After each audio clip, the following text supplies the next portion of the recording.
Hi friends, welcome to Telugu cricket chat. IPL 2025లో match number 7 Lucknow super giants versus sunrisers Hyderabad ఈరోజు జరగబోతుంది. ఈ match అయితే మనకి హైదరాబాద్లో జరగబోతుంది. ఈరోజు మన వీడియోలో ఈ రెండు టీమ్స్ మధ్య హెడ్ టు హెడ్ స్టాట్స్ ఎలా ఉన్నాయి, అలాగే ప్లేయింగ్ 11 ఎలా ఉండబోతోంది, అలాగే ఏ టీం గెలిచే అవకాశాలు ఎక్కువ ఉన్నాయి అనే విషయాలన్నీ డిస్కస్ చేసుకుందాం. ముందుగా అందరికీ ఒక చిన్న రిక్వెస్ట్, మన ఛానల్ని మొదటిసారిగా ఎవరైనా చూస్తుంటే దయచేసి సబ్స్క్రైబ్ చేయండి. మన ఛానల్లో ఇప్పటి వరకు ప్రతి ఐపీఎల్ మ్యాచ్కి సంబంధించిన వీడియోలు అయితే చేయడం జరిగింది. మన ప్రెడిక్షన్స్ కూడా ఆల్మోస్ట్ అన్నీ కరెక్టే. ఫస్ట్ 5 మ్యాచెస్లో మన ప్రెడిక్షన్స్ అయితే అన్నీ కరెక్టే. 6th మ్యాచ్ అయితే జరుగుతుంది, ఇంకా రిజల్ట్ అయితే రాలేదు. ఈ మ్యాచ్లో కేకేఆర్ ఫేవరెట్ అని చెప్పాను 6th మ్యాచ్లో. మరి ఏం జరుగుతుందో చూడాలి. ఇక ఈ వీడియోలోకి వెళ్ళిపోతే ఎల్ఎస్జీ మరియు ఎస్ఆర్హెచ్ మధ్య ఇప్పటి వరకు ఐపీఎల్లో 4 మ్యాచ్లు మాత్రమే జరిగాయి. ఇందులో 3 మ్యాచ్ల్లో ఎల్ఎస్జీ గెలిస్తే 1 మ్యాచ్లో మాత్రమే ఎస్ఆర్హెచ్ అయితే గెలిచింది. అయితే ఈ రెండు టీమ్స్ మధ్య జరిగిన ఆఖరి మ్యాచ్లో అయితే ఎస్ఆర్హెచ్ అయితే క్లియర్గా డామినేట్ చేసింది. అయితే ఎస్ఆర్హెచ్ గెలిచిన ఆఖరి మ్యాచ్ ఏదైతే ఉందో అదైతే లాస్ట్ ఇయరే గెలిచింది. లాస్ట్ ఇయర్ ఈ రెండు టీమ్స్ మధ్య హైదరాబాద్లో అయితే మ్యాచ్ జరిగింది. ఆ మ్యాచ్లో ఎల్ఎస్జీ టీం అయితే ఫస్ట్ బ్యాటింగ్ చేసి 165 రన్స్ అయితే స్కోర్ చేసింది. ఆ టార్గెట్ని కేవలం 9.4 ఓవర్స్లో చేసి రికార్డ్ అయితే సృష్టించింది. మనకి 165 రన్స్ని 9.4 ఓవర్స్లో చేయడం అంటే మామూలు విషయం కాదు. కాబట్టి రీసెంట్ రికార్డ్ మాత్రం ఖచ్చితంగా ఎస్ఆర్హెచ్కే ఫేవర్గా ఉందని చెప్పొచ్చు. ఇక ఈ రెండు టీమ్స్ యొక్క ప్లేయింగ్ 11s ఎలా ఉండబోతున్నాయో కనుక చూసుకుంటే, ముందుగా అంతకంటే ముందు రేపు మ్యాచ్ జరగబోయే హైదరాబాద్లో పిచ్ ఎలా ఉండబోతోంది అంటే, మనకు జనరల్గా హైదరాబాద్ పిచ్ గురించి కొత్తగా చెప్పక్కర్లేదు. ఖచ్చితంగా మనకు ఒక బ్యాటింగ్ ఫ్రెండ్లీ వికెటే ఇస్తారు. అందులో ఈవినింగ్ మ్యాచ్ కాబట్టి డ్యూ పడే అవకాశం కూడా ఉంది. కాకపోతే ఇక్కడ డ్యూ పడినా పడకపోయినా పెద్ద ఉపయోగం అయితే ఏమి ఉండదు. ఎందుకంటే మనకి ఈ ఐపీఎల్లో కొత్త సెకండ్ న్యూ బాల్ ఇస్తున్నారు కాబట్టి సెకండ్ ఇన్నింగ్స్లో 11 ఓవర్స్ తర్వాత, కాబట్టి టాస్ అనేది అంత ఇంపార్టెంట్ ఫ్యాక్టర్ అయితే కాదు. టాస్ గెలిచినా ఓడిపోయినా ఇక్కడ గేమ్లో అయితే అంత ఫరక్ పడదు. ఇక రేపు మన పిచ్ అయితే ఖచ్చితంగా మనకి బ్యాటింగ్ ఫ్రెండ్లీ వికెటే ఉండబోతుంది. ఎస్ఆర్హెచ్ కనుక టాస్ గెలిస్తే మాత్రం ఖచ్చితంగా ఫస్ట్ బ్యాటింగ్ చేయడానికి ప్రిఫర్ చేస్తారు. ఎందుకంటే గతంలో ఎస్ఆర్హెచ్ అయితే రీసెంట్ టైమ్స్లో కూడా ఫస్ట్ బ్యాటింగ్ చేసినప్పుడే వాళ్ళు భారీ స్కోర్ని అయితే బోర్డు మీద పెట్టగలిగారు. ఇక చేజింగ్లో కూడా చేశారు, కానీ కొన్ని సందర్భాల్లో చేజింగ్లో అయితే ఎస్ఆర్హెచ్ టీం అయితే తడబడింది. కాబట్టి ఎస్ఆర్హెచ్ టీం కనుక ఫస్ట్ టాస్ గెలిస్తే మాత్రం బ్యాటింగే తీసుకుంటారని నేను అనుకుంటున్నా. ఇక ఈ రెండు టీమ్స్ యొక్క ప్లేయింగ్ 11s ఎలా ఉండబోతున్నాయి? ముందుగా ఎస్ఆర్హెచ్ ప్లేయింగ్ 11లో ఏమన్నా మార్పులు ఉంటాయా లాస్ట్ మ్యాచ్తో పోలిస్తే అంటే, నాకు తెలిసి అయితే ఎస్ఆర్హెచ్ ప్లేయింగ్ 11లో ఎలాంటి మార్పులు అయితే ఉండకపోవచ్చు. ఏ టీం అయినా సరే విన్నింగ్ కాంబినేషన్ అయితే చేంజ్ చేయాలని అనుకోదు. కాకపోతే ఒక చేంజ్ ఏమన్నా చేస్తారేమో అనుకుంటున్నాను.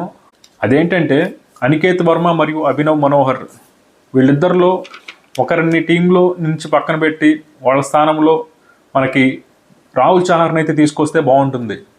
ఎందుకంటే లాస్ట్ మ్యాచ్లో ఎస్ఆర్హెచ్ బౌలర్స్ అయితే అందరూ కూడా రన్స్కి వెళ్ళిపోయారు. మనకి ప్యాట్ కమిన్స్ చూసుకున్నా, మనకి మహమ్మద్ షమీ చూసుకున్నా, సిమర్జిత్ సింగ్ కానీ, అలాగే మిగిలిన బౌలర్స్ అందరూ రన్స్కి వెళ్ళిపోయారు. ఒక్క హర్షల్ పటేల్ ఒక్కడే 4 ఓవర్స్ ఫుల్ కోటా వేసి బిలో 10 ఎకానమీతో రన్స్ ఇచ్చాడు. కాబట్టి లాస్ట్ మ్యాచ్లో అయితే బౌలర్స్ అయితే కాస్త అండర్ పర్ఫామ్ చేశారు. కాబట్టి ఇంకొక ఎక్స్ట్రా బౌలర్ని తీసుకొస్తే బాగుంటుంది అనుకుంటున్నా. ఎందుకంటే మనకి ఎలాగో మన టాప్ 5 అయితే అద్భుతంగా బ్యాటింగ్ చేస్తున్నారు. మనకి ఇషాన్ కిషన్గా అయితే లాస్ట్ మ్యాచ్లో సెంచరీతో అద్భుతమైన ఫామ్లో ఉన్నాడు. అలాగే ఓపెనర్స్ గురించి కొత్తగా చెప్పక్కర్లేదు, క్లాస్న ఉన్నాడు, నితీష్ కుమార్ రెడ్డి ఉన్నాడు. కాబట్టి టాప్ 5 ఎలాగో చాలా సాలిడ్గా ఉంది. కాబట్టి మరి నెంబర్ 8 వరకు బ్యాటింగ్ డెప్త్ అవసరం లేదని నా అభిప్రాయం. కాబట్టి ఇంకొక ఎక్స్ట్రా స్పిన్నర్ని తీసుకొస్తే ఎస్ఆర్హెచ్ టీంకి అయితే ఆ బౌలింగ్లో ఆ వీక్నెస్ అయితే కాస్త కవర్ అవుతుంది అనుకుంటున్నా. మరి చూద్దాం ఏం చేస్తారు.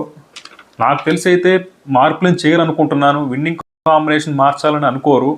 ఒకవేళ చేస్తే గీస్తే రాహుల్ చహర్ వస్తే ఆ బౌలింగ్ అనేది ఇంకాస్త స్ట్రాంగ్ అవుతుంది. ఇక ఎల్ఎస్జీ టీంలో ఏమైనా మార్పులు ఉంటాయంటే, వీళ్ళకి అసలు మార్పులు చేయడానికి కూడా పెద్దగా స్కోప్ లేదు. ముఖ్యంగా బౌలింగ్లో అయితే వీళ్ళకి మెయిన్ బౌలర్స్ అందరూ కూడా ఇంజురీ లిస్ట్లో ఉన్నారు. మనకి ఆవేష్ ఖాన్ అయితే మోస్ట్లీ ఈ మ్యాచ్ కూడా ఆడకపోవచ్చు. ఇంక నెక్స్ట్ మ్యాచ్ ఏమన్నా అవైలబిలిటీలోకి వస్తాడేమో ఆవేష్ ఖాన్ అయితే. తనకేదో నీ ఇంజురీ ఉందన్నారు.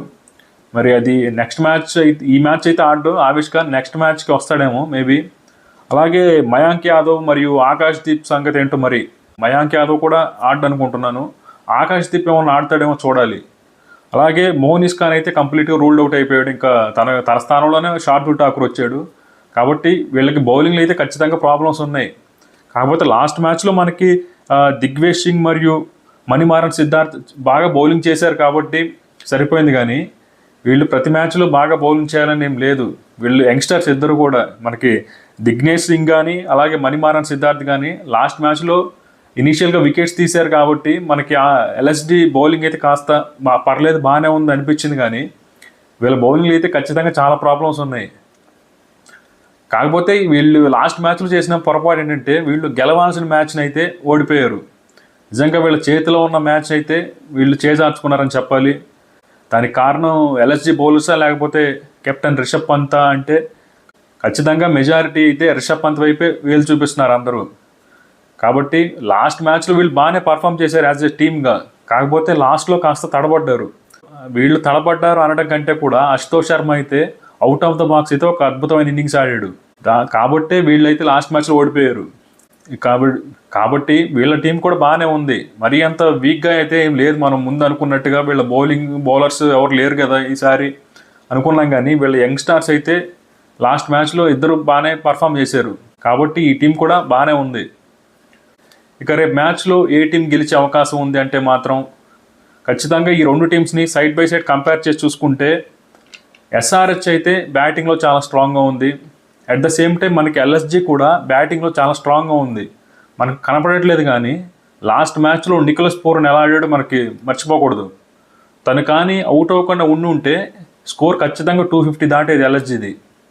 కాబట్టి నికోలస్ పూరన్ బాగా ఆడాడు. At the same time Mitchell Marsh చాలా బాగా ఆడాడు.